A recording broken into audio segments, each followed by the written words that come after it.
98 कार्यों का लोकार्पण और 322 करोड़ 85 लाख की लागत के जन उपयोगी योजनाओं का शिलान्यास माननीय मुख्यमंत्री महोदय जी से कर कमलों से करने का विनम्र अनुरोध, सादर आग्रह कि रिमोट का बटन दबाकर इन लोकार्पण और शिलान्यास की सौगात समर्पित करें।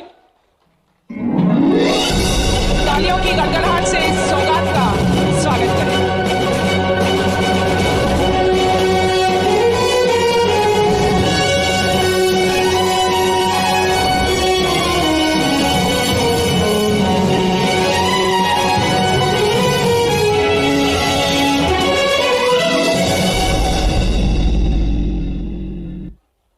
बहुत बहुत धन्यवाद।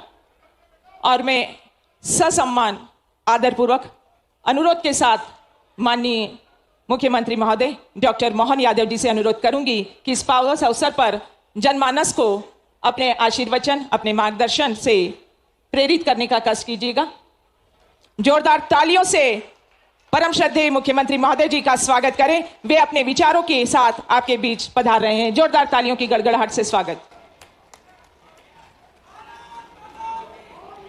मेरे साथ सभी जोर से बोलिए, जय श्री महाकाल। बोलो अहिल्या माता की। मंच पर विराजमान हम सबके आदरणीय, जिनको हम बहुत प्रेम से ताई बोलते हैं और जिन्होंने अपनी लंबी प्रशासनिक क्षमता से अलग अलग दायित्वों का निर्वहन करते हुए देश के लोकतंत्र की सर्वोच्च संस्था, हमारी अपनी पार्लियामेंट का भी सफल संचालन किया, श्रीमती सुमित्रा महाजन जी, जोरदार तालियां बजा करके पूर्व स्पीकर ताई जी का अभिनंदन करें। और अभी अभी जिनने मैंने कहा कि आप बोलते, लेकिन उन्होंने मेरे लिए एक तरह से बोलने के लिए समय की गुंजाइश भी दी और सदैव स्नेह का मैं उनका पात्र रहा हूं। हमारे सबके नेता माननीय कैलाश जी विजयवर्गीय जी, जोरदार तालियां बजाएं। अपने हमारे अपने कैलाश जी भाई साहब, 2 नंबर हो, 3 नंबर हो, 4 नंबर हो, 1 नंबर हो, जहां जिस जगह महू हो, जहां चुनौती मिले और हमको अपने जनतंत्र की इस निर्वाचन की बड़ी लड़ाई में हमारी पार्टी को आवश्यकता हो, वहां उनको खड़ा कर दो और जीत निश्चित होती है। ऐसे लोकतंत्र के हमारे सबके जननायक कैलाश जी विजयवर्गीय जी, जोरदार तालियां बजाए कैलाश जी विजयवर्गीय के लिए। अभी अभी जिन्होंने थोड़ी देर पहले अपना भाषण समाप्त किया और आपके अपने हम सबका गौरव नगर निगम इंदौर के, और इंदौर की नगर निगम कौन सी, जो लगातार 1 नंबर आ रही है, तो पूरे देश में अपने स्वच्छता के लिए, अपने काम के लिए, अपने लोगों की सेवा के लिए विविध क्षेत्रों में नंबर 1 नगर निगम के हमारे नंबर 1 महापौर पुष्यमित्र भार्गव जी के लिए जोरदार तालियां बजाएं। और मेरे प्राधिकरण के समय से साथ ही अलग अलग दायित्वों का निर्वहन किया हमारे सबके चहेते लोकप्रिय सांसद माननीय शंकर ललवानी जी के लिए भी जोरदार तालियां बजाएं। शंकर लाल ललवानी जी, ये आज अपन ने मिलों के समस्याओं का समाधान में जिनका बड़ा योगदान लिया, हाउसिंग बोर्ड के काम का सफलता के साथ संचालन कर रहे हाउसिंग बोर्ड के अध्यक्ष माननीय आशुतोष तिवारी जी, उनका भी मैं अभिनंदन करता हूं, स्वागत करता हूं। हमारे विधानसभा के बहुत अच्छे साथी और सरलता के धनी पूर्व मंत्री महेंद्र हार्डे जी के लिए भी जोरदार तालियां, जिनको बाबा करके हम अपने सबके बीच में प्रेम से बुलाते हैं। सांवेर से आते हैं, लगातार सभी कामों में अपनी एक अलग पहचान बनाते हैं। माननीय तुलसी सिलावट जी के लिए भी जोरदार तालियां। तुलसी भाई, आप आगे बढ़ो, हम आपके साथ हैं। और ये पूरा ग्राउंड गरबे के समय से लगा करके 12 ही महीने, और एक ऐसा धुनी विधायक जो काम के मामले में तो मैं समझ सकता हूं कि रमेश मेंदोला जी का कोई मुकाबला नहीं है। जोरदार तालियां हम रमेश मेंदोला जी के लिए बजाएं।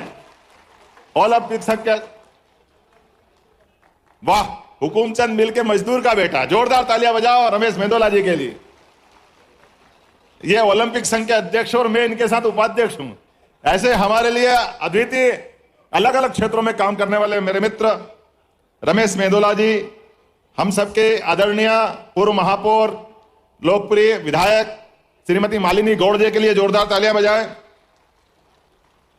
और आपके अपने पास के ग्रामीण क्षेत्र के लेकिन युवा विधायक मनोज पटेल जी, कहा मनोज जी, जोरदार तालियां मनोज जी के लिए भी, जोरदार तालियां मनोज जी के लिए, सक्रिय विधायक।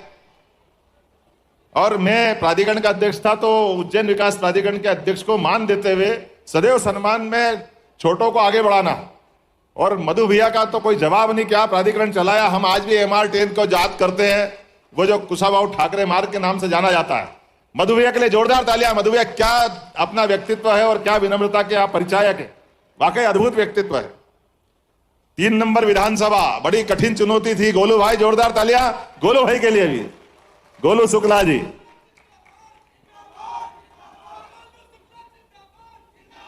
सभी जिंदाबाद, जोरदार, सारे मंच के लिए जोरदार तालियां बजा भाई, पूरा सभी के लिए।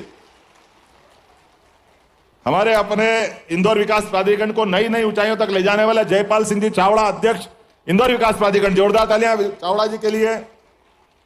और हम सबके इस पूरे सरकार के संगठन के सबके बीच तालमेल करके कुशलता से नेतृत्व की क्षमता को साबित करते हुए जबरदस्त जीत दिलाने वाले गौरव रणदीवे जी के लिए जोरदार तालियां, गौरव जी के लिए भी। जिला पंचायत के अध्यक्ष श्रीमती रीना सतीश मालवी जी, नाम तो बहुत है लेकिन मेरे को 12 बजे दिख रहा कि माननीय हमारे यशस्वी प्रधानमंत्री जुड़ने वाले हैं। अलंकार तो शब्दों के सभी के साथ दिए जा सकते हैं, लेकिन चूंकि समय की सीमा है इसलिए जोरदार तालियां बताते हैं। मैं नाम बोलते जाता हूं। श्रीमती रीना सतीश मालवी जी, अध्यक्ष जिला पंचायत इंदौर। श्री सावन भाई सोनकर, जोरदार था साहब। अरे उषा दीदी, हमारी संस्कृति की बहुत एक अलग पहचान बनाने वाली उषा दीदी के लिए जोरदार तालियां बजाओ। आप हमारे बीच में धार जिले के महू विधानसभा से फिर एक बार निर्वाचन करके वो बड़ी जीत के बीच में आई, जोरदार तालियां उषा दीदी के लिए। माफ करना दीदी, ये थोड़ा क्रम के चक्कर में मेरा तालमेल थोड़ा सा गड़बड़ाया है। हमारे प्रताप करोसिया जी, घनश्याम नारोलिया जी, जोरदार तालियां बजाओ। डॉक्टर निशांत खरे जी, अध्यक्ष युवा आयोग, और पूरा मंच, भरा पूरा मंच, मैं सबका वंदन करता हूं, अभिनंदन करता हूं। सारे वरिष्ठ नेतागण, बाबूदास से लेकर के हमारी पूर्व महापौर से लेकर सारे लोग मौजूद है।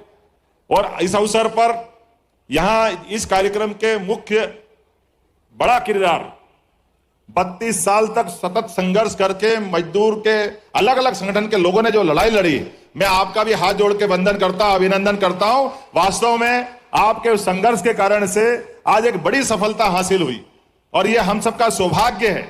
आज का दिन और महत्व का है।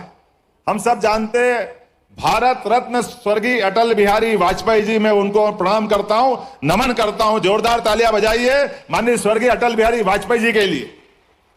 अद्वितीय व्यक्तित्व, क्या अटल जी का व्यक्तित्व था। निहायत फक्कड़ स्वभाव, लेकिन अपने सारे लोगों को लेके चलने का, शक्कर से ज्यादा मीठे माधुर्य का प्रकटीकरण, इतना स्नेह लुटाते थे स्वर्गीय अटल बिहारी वाजपेयी जी। और हमको सबको गर्व है अपने बड़नगर उज्जैन तहसील के बड़नगर में, उज्जैन जिले के बड़नगर तहसील में वो अपनी प्राथमिक शिक्षा और पहला भाषण भी देने का प्रयास उनने प्राइमरी में उज्जैन से किया था। और इंदौर आते थे तो 56 दुकान की चाट, और वो खेलते भी थे। उन्होंने कहा भी कि मैं मूलतः मालवी व्यक्ति भी हूं, उनको मालवा पे गर्व होता था। एक बार जोरदार तालियां बजाए हमारे स्वर्गीय अटल बिहारी वाजपेयी जी के लिए। मैं आज जिस कारण से यहां उपस्थित हुआ हूं, इंदौर अलग अलग पूरे देश के बड़े बड़े महानगर, लेकिन मुझे इस बात की प्रसन्नता है कि दुनिया के सबसे तेज गति से बढ़ने वाले नगर में अगर किसी का नाम अगर है तो हमारी लोक माता अहिल्याबाई की नगरी इंदौर का वो मान सम्मान है। इस बात का मुझे गर्व है, इस बात का आनंद है। वाकई हम सबका सौभाग्य है। एक ऐसी कोई साम्राज्य हो सकती है, ऐसी कोई शासिका हो सकती है जिन्हें आज हमारे लिए वो अगर स्मरण करें कि अपना पूरा राज्य महादेव को समर्पित कर दिया और एक सेविका बनकर के आदर्श जीवन व्यक्तित्व किया। और केवल यहां नहीं, कहने के लिए वह तो होलकर वंश की साम्राज्य थी, होलकर वंश की एक तरह से यहां की राजा थी, लेकिन सांस्कृतिक दृष्टि से जो उनका काम करने का अंदाज था वो भी उस मुगल सत्ता में, जिसमें कई सारी चुनौतियां थी, लेकिन उस चुनौतियों में भी जिनने भारतीय सनातन संस्कृति को बढ़ाने का काम किया, सारे के सारे देवस्थान का पुनरुद्धार कराना, चाहे केदारनाथ, गंगोत्री, जमुनोत्री, रामेश्वरम, द्वारका, बनारस, कौन सा स्थान छोड़ा। बाबा महाकाल की सवारी में भी मुखौटों का एक बहुत अच्छा हार दे करके अहिल्याबाई ने उज्जैन का भी विशेष मान बढ़ाया। ऐसी आदरणीय हमारे लिए स्वर्गीय अहिल्याबाई की नगरी में मैं आप सबका वंदन करता हूं, अभिनंदन करता हूं। हम सबको मालूम है परमात्मा की दया से यशस्वी प्रधानमंत्री का यह शासन काल है, और जिस कारण से यहां मैं उपस्थित हुआ हूं, मैं आपके उस कष्ट का भी अपने परिवार के अंदर से एहसास करता हूं। हम सब जानते हैं परमात्मा की दया से जो वर्तमान का समय है, वो वर्तमान का समय कई सारी चुनौतियों वाला भी है, और चुनौतियों वाले में एक विषय हमारे अपने बेरोजगारी के दौर में कोई भी नई फैक्ट्री खुलती है तो नई फैक्ट्री खोलने के लिए सरकार ही उसमें नियम बनाती है कि हाँ, हम सरकारी जमीन लीज पे दे देंगे, शासन की विभिन्न प्रकार की योजना से वो फैक्ट्री खड़ी हो जाना चाहिए। ऐसे कई कारण से वो महत्व देते हैं, लेकिन हम सब जानते हैं कि जैसे हमारी वर्तमान की व्यवस्था खड़ी होती है और कोई कारण से फैक्ट्री बंद हो जाती तो सब हाथ खड़े कर देते। मैं इस बात को अच्छे से जानता हूं कि मेरे पिताजी भी मिल में काम करते थे उज्जैन में, मैं भी एक मिल मजदूर के परिवार से आता हूं और मैं वो पीड़ा समझ सकता हूं कि मिल में काम करने वाले मजदूर काम करते करते अपना परिवार पालन पोषण के लिए आगे बढ़ते हैं, और ऐसे में वो फैक्ट्री अगर बंद होने के कगार पे पहुंच जाए तो प्रोविडेंट फंड से लेकर सारे मजदूरों का जो भी कोई देनदारी होगी, उस देनदारियों से के प्रति किसकी जवाबदारी होगी।